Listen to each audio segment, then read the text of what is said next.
Asa gid address? Ana sir, pa Dicho highway. Dili asa sa nga dalan nasa nga parte. Dili sa outer. Dili outer sir, dili lang. Mo gani outer. Oo, diri outer siya. Ya kay na naman ko na niya siyempre wa siya kabantay siguro kay highway ko ni. Pag na naman na siya naka-parking naman. Naka-umot na siya. Oo, naka-umot na siya.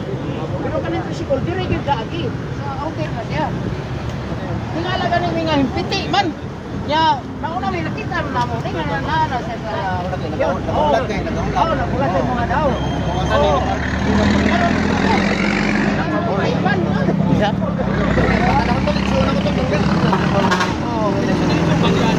Oh, dito lang sir. Dito lang. Dito bangga. Oh, dito. Kay ikan man dito. Ito ginaulat niyo, naulat ang Kari, yan ba na kaya ang yan asawa na bilin? Yan, nagpalit pa daw ko. Na daw ipalit ito. nagulat siya dire. Oh, dire kagulat.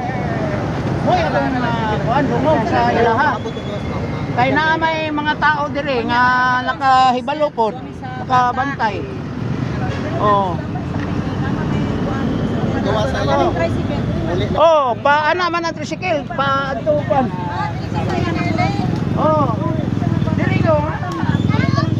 Abi ana sa tricycle kasi kagi. Dili out siya gani out din man.